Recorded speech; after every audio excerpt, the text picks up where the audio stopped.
The following program is a co-production of Seattle Channel and Seattle City Club and sponsored by Comcast. COVID vaccines have opened the door to opportunity, but what can be done to revive Seattle's downtown? Yeah, it's busy in sections down here. We just need the people to come back to work. I think there's room. I think there's room for new ideas, new entrepreneurs wanting to make their mark. It's all coming up on Civic Cocktail.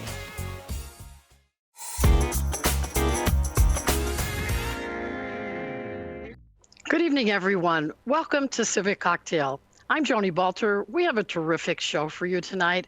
Thank you so much for joining us. We are talking about Seattle's beloved and right now bedraggled downtown. With us to discuss how we might restore our superstar tech hub, Bob Donegan, former chairman of the Seattle Chamber and currently president of Ivar's Restaurants, and Brian Surratt, former director of the Seattle Office of Economic Development, now vice president of real estate and community relations for the Alexandria Real Estate Company. So let's get to this, Bob. A lot of changes downtown during the last year. What are some of the aha numbers of lost businesses and lost jobs?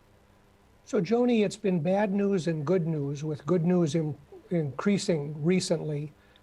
As an example, 360,000 people normally work downtown, and at the bottom of the trough last April and May, only 8.6% of those people were coming to work.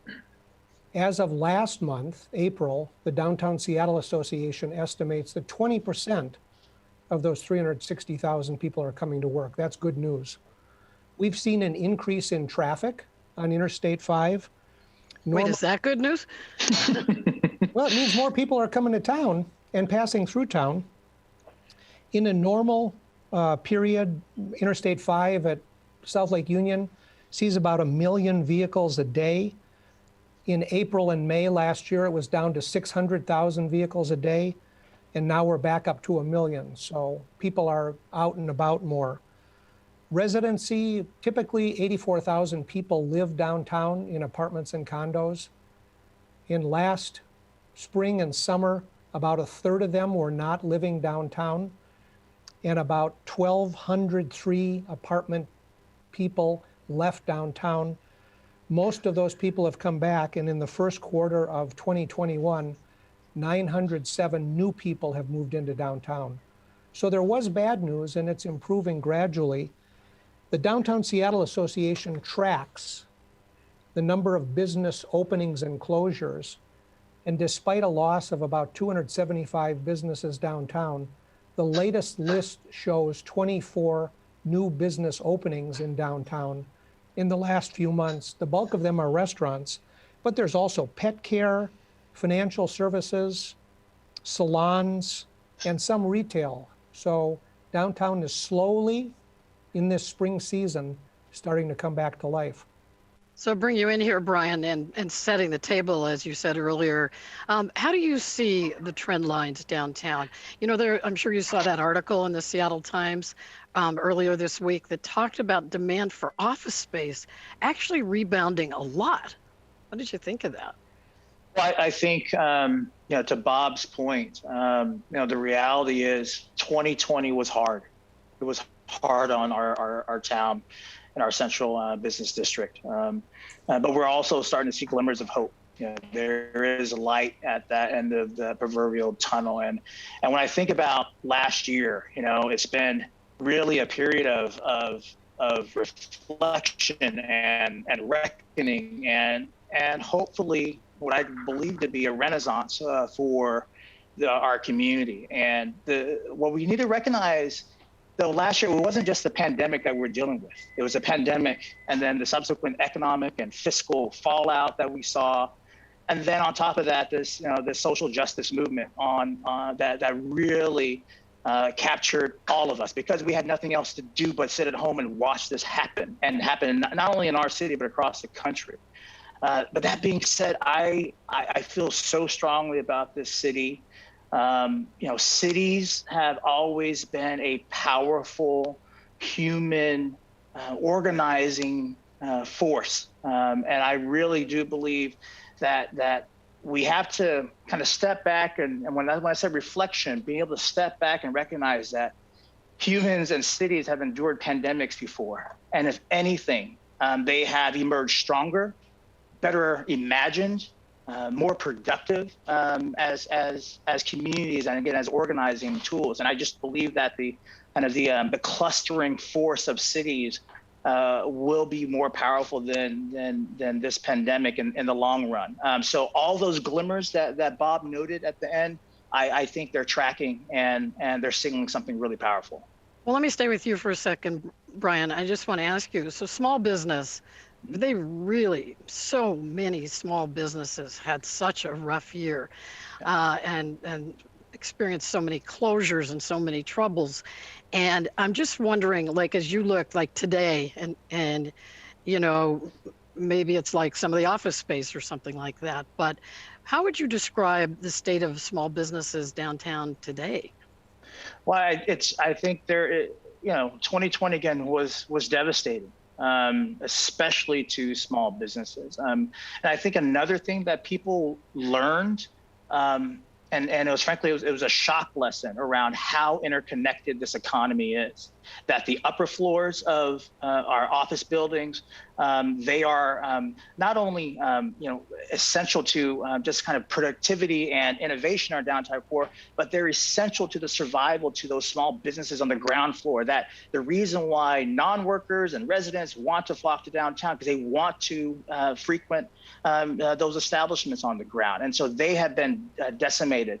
My fear, and actually Bob mentioned this in the conversation before the call around, what will small business look like going forward? What will be the nature of those small businesses going forward? And again, what I still believe that I think there's something powerful about the DNA of Seattle. Like, okay, yes, small businesses have been hit hard, and we are going to. It's tragic that we've lost so many, and at the same time, I think there's room. I think there's room for new ideas, new entrepreneurs wanting to make their mark in Seattle. I think there's new opportunities for them to do so. Joni, at the start of 2020, there were about 14,000 restaurants and hotels in Washington state. The State Hospitality Association is estimating that after Corona ends, let's say Labor Day of 2021, we'll have 5,000 fewer restaurants and hotels in Washington state. Wow. Hospitality is the single biggest employment industry in the state, 304,000 people. In April and May of 2020, 196,000 of those 304,000 people were collecting unemployment from the state. That's 2/3 of the workforce. So you're right, small business was whacked by Corona. And not all of them will survive because they don't have the staff to spend the time applying for small business loans or PPP loans because they're busy cooking in the kitchen and scheduling labor and accepting the deliveries. It will be different in the future than it has been in the past. And just to follow up, just quickly, just on that point is like, yes, have we seen, again, this is something that Bob noted earlier, like we've seen in a massive amounts of new resources coming to small businesses, with this current administration. Unfortunately, it's too late for a lot of the businesses that were just wiped out from 2020. So it's unfortunate kind of where we are right now. So, COVID, remote work, these are clearly the main culprits. But I'd like to hear from both of you what you think, how much public safety concerns in Seattle are now playing into probably a slower recovery than we might have seen. Why don't you go first, Bob? About 6 weeks ago, we saw a change in the explanation for why people weren't coming downtown. There are 45 businesses on the waterfront, and we talk to our customers all the time. And the reason they weren't coming last year and up until the middle of March was because of concern about Corona. Since St. Patrick's Day, the reason they're not coming downtown is because they perceive it to be dirty, unsafe, and they don't want to be here because of the media coverage of the perception that downtown is unsafe. Brian, what do you think of that? You know, I was talking to the interim Seattle police chief, Adrian Diaz, for a different show, and he was talking about the staffing crisis. I mean, they're down to Seattle police, down 200 officers. That leaves them, I think, with number of deployable officers, of 1,088. So do you think, what's your take on this? What do you think? No, I think I think Bob, I think really pointed to something that we've got to address as a community. Real or perceived public safety is a challenge in our community. And, I think part of the challenge has been, downtown has been vacant for so long. And when you don't have people, when you don't have bodies walking through and interacting with each other, you're going to notice a lot of these issues more clearly. And also it becomes a bit of a vacuum for people to come in and do things that really are damaging to our communities. As regard to our police force, we are on the doorsteps of what I believe is a crisis in policing right now, that we're losing. How would you describe that crisis? What? I think it's twofold. The crisis is twofold. One, I think any modern city that has a critical city function that cannot be properly staffed and maintained is a crisis. It's also a crisis of confidence with the police force here in Seattle, with community members, and they're related, but they're also very distinct. And so the question for Seattle becomes, how do we create a culture within the city's police department that can retain and continue to grow and invest in the best officers, and also maintain trust with community, and particularly communities of color. I think that's where, when I want to talk about crisis, it's twofold. They're related, but they're very distinct. So Joni, we had an incident at the end of February in Pioneer Square. The city was getting people out of Pioneer Square, Occidental Square, into services. And there was a group of tents that the people weren't eligible for services because they drove luxury cars. And the police ended up arresting them and finding meth and crack and fentanyl and cash and weapons. And when they appeared before the judge, they didn't get bail. They didn't get time in jail. They were released on their personal recognizance. And I talked with some of the officers after.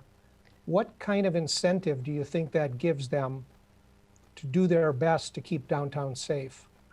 What's the status of that right now? Do you know? I tried to find out today and I couldn't get an update, so I don't know. Okay, doke. So I want to zoom out a little bit. Some of the things we're talking about here today are happening in so many other cities. And, so sometimes, different cities compare themselves to different cities. But sometimes we're compared to, say, San Francisco or New York. You can compare us to as many of those as you want. But, are we unique in what we're experiencing? It's possible that we are. We were at the top of all the lists, those best cities to do business or be in business or live and all that. Is it a big fall from grace for us? Is that why we're unique, or are we just like these other cities? Go ahead, Bob. So when Kathleen O'Toole was the police chief, the city of Seattle passed the city of Boston for population. Yeah. The city of Boston had roughly twice as many authorized police officers as the 1,340 that Seattle has. Do you know how many homeless people are allowed to be on the street in Boston tonight? I actually don't. None. Because they will take them off the street and they will get them a hotel or they will get them housing. There are other cities around the country who have found ways to do it. And we've been in this housing crisis, this homeless housing crisis, for 5 years and still are not making big improvements to it.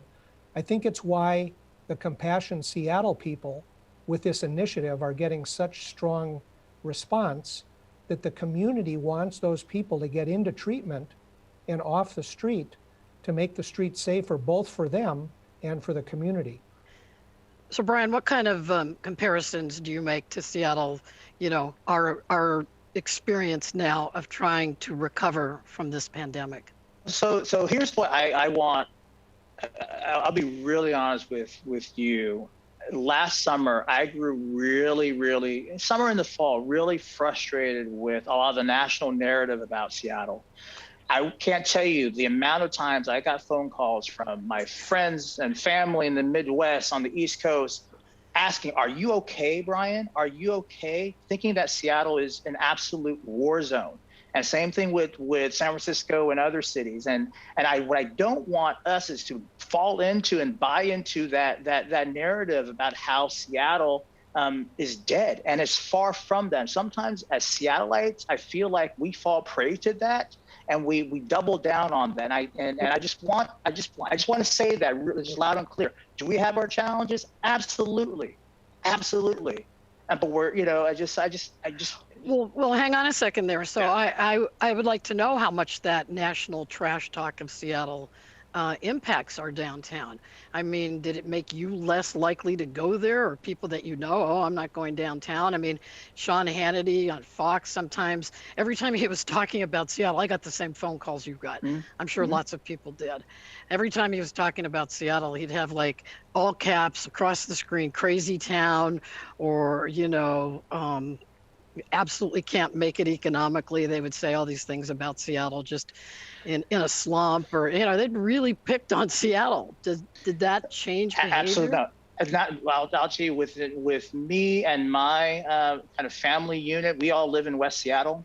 Every weekend we go downtown. Sunday morning is almost ritual. Pike Place Market. Saturday, Chinatown ID for bubble tea and for Chinese food. That is our, we made it a point to come to downtown because we didn't want to fall captive to this narrative that, again, I think it spoke to some truth in the sense of like where does this city go when it comes to reinvesting in such an important part of who we are, but also the doom and gloom and the fear mongering, it really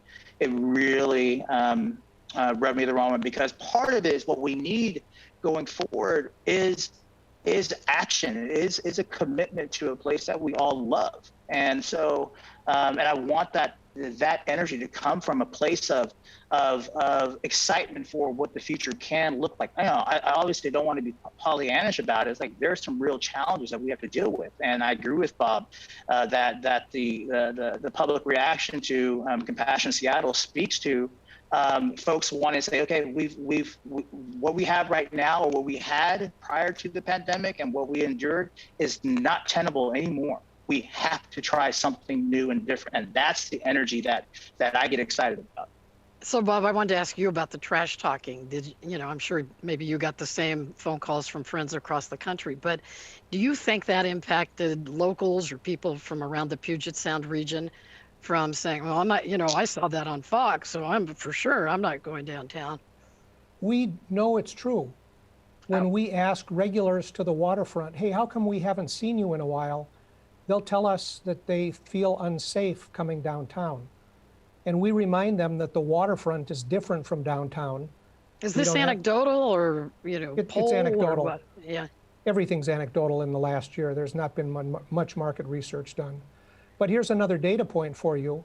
In January, February of 2019, the Pike Place Market got 10 to 12,000 visitors a day. In April and May, it got none. Last month, the Pike Place Market was averaging 10 to 12,000 visitors a day. So that's not all Brian's family. There's other people coming to town as well. Got a big family, Bob. He's got a large family, I would say. And so it's busy in town. We see the traffic on Interstate 5.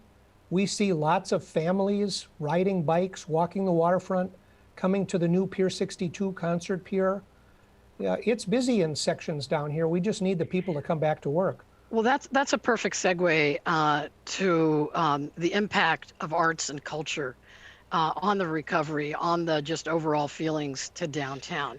So you have the aquarium is open, you have SAM, Wing Lucan Museum, those are open. the Moore Theater, the Paramount, the big music venues still closed, and restaurants at 50% capacity for at least another 2 weeks. How impactful is that on the overall feel of downtown, Bob?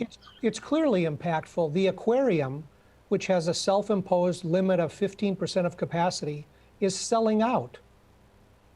The Mariners and the Seahawks, or the Mariners and the Sounders, are filling their stadium at the 7,000 at Sounders and 9,000 at Mariners that they proposed and they've been limited to. The Tacoma Rainiers yesterday came up with a very clever idea, which was if you're vaccinated, you can come into the stadium with no attendance cap, and the state bought off on it today. I think it'll be pretty quick before the Mariners and the Seahawks and the Sounders and the Reign agree to the same thing. And when those people come into town and see that it's not as unsafe as they thought it is, they come back. Brian, your thoughts on the impact of arts and culture and some of these openings, some of the hope maybe here. So my family, we're members of the Seattle Art Museum, and we've made our appointments to see the latest Jacob Lawrence installation, and we're excited to go. We're excited to go back to these treasures, and I think there's so much pent up demand to go. And I'm already kind of tracking my friends who who've got their vaccines. Okay, all right, you get it. When's your second appointment? Wait, has anybody not shared a vaccine anywhere in the world that they got the vaccine? Exactly. Well, part of it's like so we can start putting stuff on the calendar and start going back to downtown, because I think this is where the Renaissance piece comes into this. So yes, are we concerned about office vacancy rates slowly getting back to normal? Are we concerned about what's happening on the retail? What I will say about Seattle's arts community, it has been resilient. The broader community has had its back and supported it. And when those doors do open, there's going to be lines of people waiting to come in. And to Bob's point, being smart about our vaccines and start incentivizing people. And I think this is where I think public health and public policy for the past 12 months hasn't quite got it right, because part of we didn't know, we knew so little about the virus and how it would impact folks. But the little tricks that Bob mentioned around if you're vaccinated, you can come in and we can go above and beyond what the cap is. Those are the types of incentives that we need to lay out for folks. And it's okay, do your part. Get vaccinated, protect yourself, protect your family. And you know what? Once you do that, you can go back to normal, whatever that was, and start living again. And especially the timing has been great because we're entering, the summer months, where people want to be outside, want to start engaging with their community. So it's there. We're on the cusp of it. And did you see the clever thing that the Mariners did yesterday?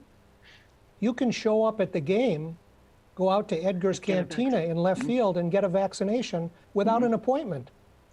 The Sounders' similar story made the NBC National News last night. So arts and culture is a great way to communicate with people and get them into town.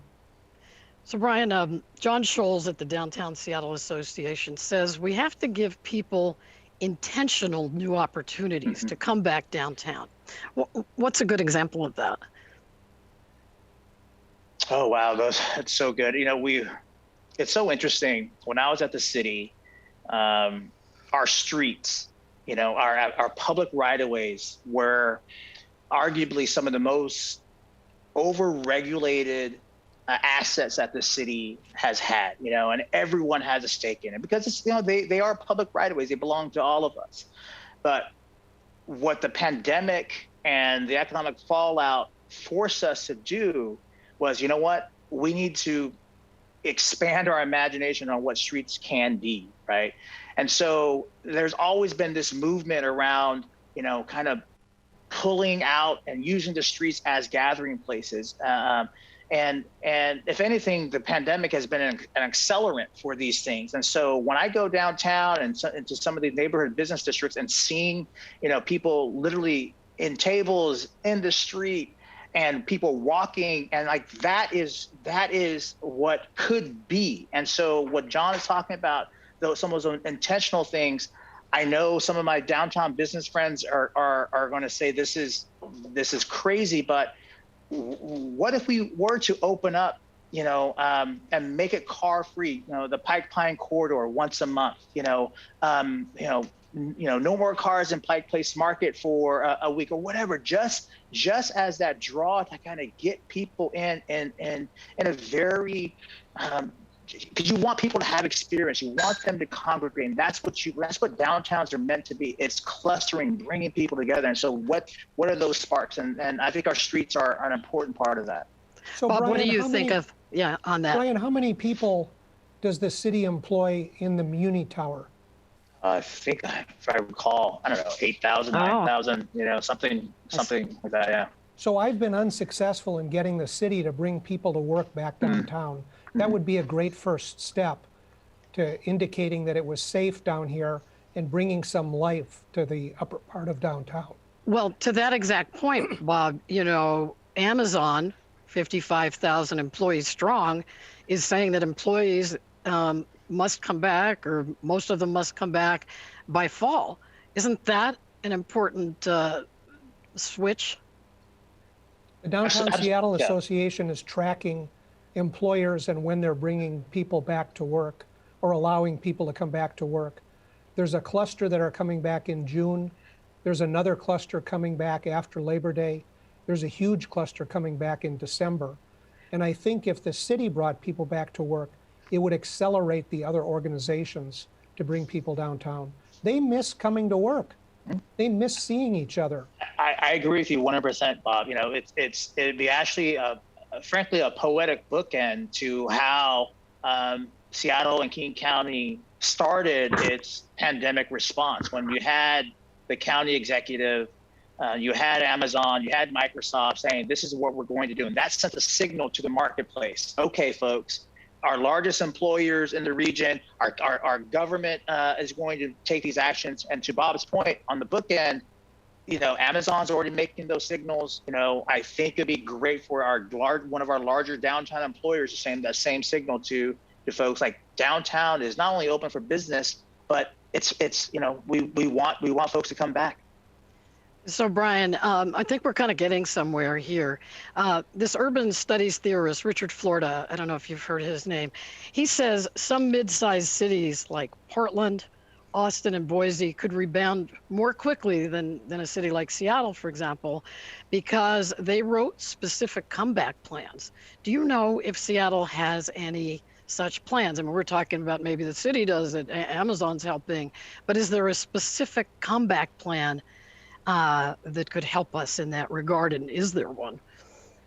Well, I do know that John Scholes and Pamela Banks from the city, they're co-chairing the city's resiliency task force. They've got a broad group of stakeholders who are really diving into this question right now. What will it take for the city to bounce back? So, I think the beauty of Seattle, when Seattle works at its best, it is that coalition of government, of business, of community leaders, really rolling up their sleeves and saying, this is how we're going to move forward. So I'm not familiar with Portland's plan, but I'm really confident in the leadership of John and Pamela and the rest of that task force to guide us. At the same time, it's really important to have those critical market signals that, okay, here's what's happening.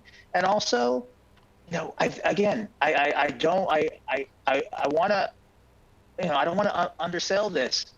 People want to be together, and I think, I would hope sometime this summer, end of the summer, when we hit a point where we've got enough vaccination take up, that we have some sort of celebration to really mark, not the end of the pandemic, because we don't know what that really is, but really signaling to the beginning of something new and different, and what downtown could really look like. It doesn't have to be this hyper plan thing, but just something that really signals like we're moving forward as a community. So I have a question, an audience question from Cam for both Bob Donegan and Brian Surratt. How can we come back stronger than ever in a way that is equitable? Bob? So the first thing I think we have to do is we have to make the downtown safe so that everybody feels welcome to come back here. Going back to your last question, I believe there are more economic recovery task forces operating on this issue right now than there are Zoom meetings in a week.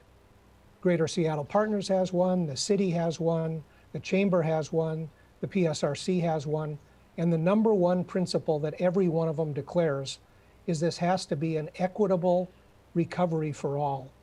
So that's the top principle that everybody's working on. Brian, you said something to me during our prep about that exact thought. Yeah, no, it's so interesting. Some of the national talking heads and think pieces are talking about, are we going to experience, the equivalent of in the 1920s, the Roaring Twenties, right? Was some of the most expansive economic gains ever. The stock market just went nuts. The huge economic I'm heavily recovery. into the Roaring Twenties. I think that would be great. Well, but yeah, and also not just on the cultural side, like the Jazz Age, Harlem Renaissance, like all this flourishing happening. But at the same time, it was one of the most unequal economic recoveries. And then a decade later, you saw the rise of fascism. You saw global economic collapse. The question becomes, what do we do? Like, can we take some of those lessons of the Roaring Twenties and have this amazing economic recovery? But what are those questions around other folks who have been left out of that economy? There are a couple things that I'm really I'm hopeful with downtown, and these are foundational elements that the city and community leaders have invested in since the 1990s. When downtown was mostly, a commerce place, your traditional central business district. But we've got 84,000 residents now in downtown Seattle. We've got some of the highest concentration of affordable housing. We need to have more of that coming into downtown. When we talk about an equitable recovery, more and more people of all income stripe levels need to be living in downtown. We need to have more African Americans and Latinos and Asian Americans and Native Americans living in downtown to be really a part of that community. It can no longer just solely be perceived as a place where you go to work and you go back to your communities. What does a complete downtown community look like? And part of that question requires it to be to have this equity focus. And part of that equity focus is people living together, people living in the same community and accessing the same services, going to the same shops, attending the same shows, and really taking advantage of all those opportunities that a dynamic downtown presents. So Bob, remember, Joni, oh, okay. Plans don't get things done, people get things done. If you look at the characteristics of the leading candidates for mayor, it's as diverse a group as you can find. Colleen Echohawk, a Native American, Lance Randall, a black guy, Bruce Harrell, black and Asian, Lorena Gonzalez. They're the ones who will drive the recovery next year, and they come from different backgrounds than we've normally seen in Seattle. Question for Jeff, for Bob Donegan, audience question. Will restaurants continue with pandemic-related trends of providing additional outdoor seating and extended takeout and delivery options from what you know? Yeah, what do you think? Indeed, Jeff. If you look at the learnings that restaurants have made in the last year, if everybody could find a drive-through, he or she would do that for the restaurant. If you look at the investments that restaurants have made in technology that allow people to order online, identify their license plate, show up at a restaurant and pick up their food without having to go in, that will continue. Now, in our case, in January 2020, about 2% of Ivar's sales were delivery sales. In April and May, at the bottom of Corona, 40% of our revenues came from delivery sales. And now that we're starting to open up again, yesterday it was at 17%. but it's not going away. And there will be more and more ways for people to get food delivered to them or easily picked up, or more outdoor dining. Have you seen these goofy little greenhouses? They're great in Seattle where it doesn't get sunny and hot. But if these were in Phoenix or Scottsdale or the Palm Desert, we'd have cooked people in there. But there are other interesting things that we see in Seattle. I thought some of those that I saw didn't look terribly COVID safe. But anyway, I got to check in with you on one thing, Bob Donegan, and that is on cruise ships. They're not coming to Seattle, or maybe a small number later in the year. And my question really has to do with the impact for you. What is it, as you know it, on small businesses, who rely on that part of the tourist trade? So we got our hopes up last week when the Centers for Disease Control issued new guidance that allowed cruise ships to continue operating. And then the Senate, primarily driven by the Alaska delegation, but supported by Maria Cantwell, came up with an exemption to the Passenger Vessel Service Act, which would allow ships from Seattle to go to Alaska and not have to stop in Victoria on the way back. This bill was presented in the Senate on Monday, and Senator Lee from Utah vetoed it, and because it was a unanimous consent requirement, a single person could stop it. So they're working to make that happen. It would be good news for Seattle if cruises can resume late in July or August. Every time one of those cruise ships docks here, it buys $4.5 million worth of goods and services. It's a green industry because most of the port's locations use shore power, not the polluting diesel power. And the typical visitor who takes a cruise to Alaska comes 2 days earlier, stays 2 days late, and visits the museums with Brian, and goes to a Mariners game, and stays in downtown hotels, and goes to the Olympic Mountains or down to Rainier. So we're hoping something comes back. We're not optimistic based on the Senate's action earlier this week. So Brian, when you and I were prepping for this show on the phone, you said something that I found really interesting. You said that the discourse about Seattle business is sometimes infantile, binary, zero sum. Meaning what exactly? No, it's actually related to the earlier question around what does equitable recovery look like. So I'll get to that. I think the challenge with politics and our discourse in Seattle is we have a tendency to simplify really complex issues. What's an example in this regard? Oh gosh. Defund the police. That's a good one. I think it's a really good one. We have a tendency to vilify the others, and to a point where it is zero sum. Where there's a winner and a loser, and it becomes so, and it becomes these gestures, right, and not real progress and movement. And it's been interesting for me when I left the city 3.5 years ago, and wanting to understand deeper, kind of other aspects of the community. And when we talk about the business community, it's not a monolith, and it's not this boogeyman. When I think about all the big